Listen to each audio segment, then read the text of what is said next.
Cunnilingus tips? Yes. All right. This is Reid from ReidButtSex.com. This is Cathy from theintimacydojo.com. And Reid travels from all around the country teaching a workshop at sex toy stores and colleges on how to be a better lover. Yep, I teach all kinds of things like that. And one of my workshops is my Blow Job Grad School, and then there's also Cunnilingus Grad School. And one of my goals working with Reid is I want it to be accessible to people that may not be in a city where you're teaching, or might be, you might be working or can't necessarily get out for that.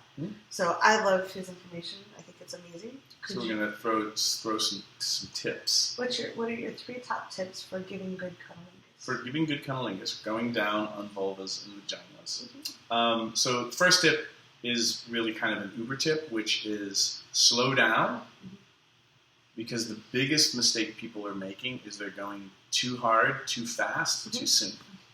So people go right for the clit, and they're going like, ah, or they're just tackling it. And it's really not their fault. If you watch porn, that's what people do. Sure. There's while porn is awesome, and I have a lot of friends that are adult performers, porn is an entertainment medium for the most part. And so they want to capture what they can see on film versus what people are feeling inside. Versus, an actual educational medium. So basically, trying to learn how to be a better lover from watching mainstream porn is like trying to learn how to be a better driver from watching The Fast and the Furious. Where you go off 7-story floor, like parking garages. Yeah.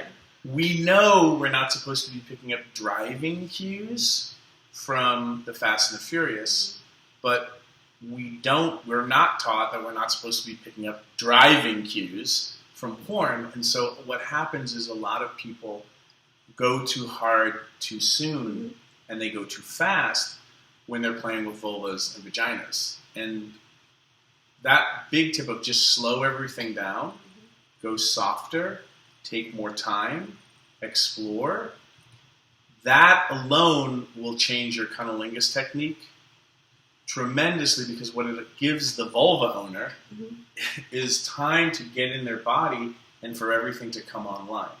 And it does take longer for vulva owners. Yeah. For the most part. And so this is why, if you don't like spending a lot of time with foreplay down on the vulva, maybe you should just reconsider having sex at all. But then spend more time like giving your partner a massage or making out for 20 minutes. Give them time to get their body online.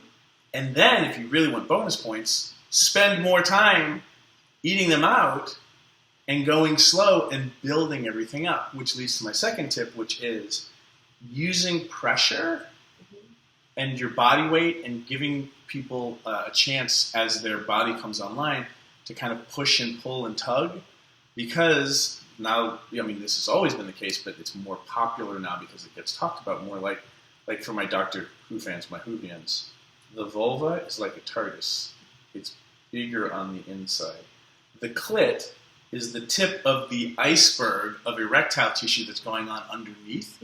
So as you give people more time and you go slower and you're not tackling the clit and overstimulating or it, going in.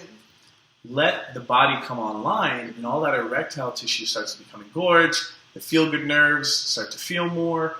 The person gets in their body. You'll feel them kind of like wiggling in the good way, not wiggling away. Yeah. But like that hump and that grind, even if you're just making out, the reason we hump and we grind is because all that feel-good erectile tissue on the inside is attached to or coming through all these pelvic floor muscles, these sheets of muscles, and there are these ligaments and tendons. So when we start to become aroused and we squirm, we're tugging and rubbing up against all that stuff from the inside. So it feels better. When you go too hard, too soon, too fast, none of that stuff's online. And then for most people, it feels like overstimulation. And then if you add that most people don't know how to speak up in bed, then you're ending up eating somebody out who's just tolerating it and they're not telling you. And that doesn't leave them thinking that you're a rock star. So going slower, then giving them weight and pressure for them to push and hump against as you're going down on them gets them more in their body so that they can feel more pleasure. So that would be my number 2 tip. Yes. Right? Because a lot of people think, if they're supposed to eat, like they're not supposed to touch anything. So if they're lying down, like lay your forearms on their thighs and on their pubic mound or on their belly, or play with their boobs if they have boobs. Like there's all this stuff you can do to just get them in their body as you're touching them and giving them a way to push against and hump against so that they can feel more pleasure. Yeah. And then, do you have a preference on third tip? Because this is where we can go in so many directions and why we teach a workshop. And even the workshop is the tip of the iceberg because there's so much more to learn and to get into your body. I love the Vulcan hand sign. The Vulcan hand sign. The inverted Vulcan. So another thing, and this is great for when you're making out with somebody, right? Because this combines the pressure. So basically, for live long and prosper, my friends, peace and long life. You're going to do the inverted Vulcan. This is the clit. So the clit's there. The opening's here. Okay, and the vaginal opening's there, and then you have the labia. And much like the clit, there's all this other erectile tissue on the inside. So I'm going to use my Vulcan hand sign to put my palm on the pubic mound, cover the clit, and then leave my fingers on the opening, or on the sides of the opening, where the labia are, because there's all this erectile tissue underneath, and I'm going to kind of massage and hump and put gentle pressure on the pubic mound so my partner can hump against it while I'm doing two really important things. I'm not overstimulating the clit, and I'm not going for the hole yet. Because of a lot of thinking that harder, faster, more is better, and picking up all the improper cues that we can get from porn, what ends up happening is people go for the hole too soon before everything's ready. So the inverted Vulcan, live long, orgasm long, and prosper, my friends, and just kind of doing this wave motion and technique while you give people time to come online and you slow everything down. You're off to a very good start for your Cunnilingus.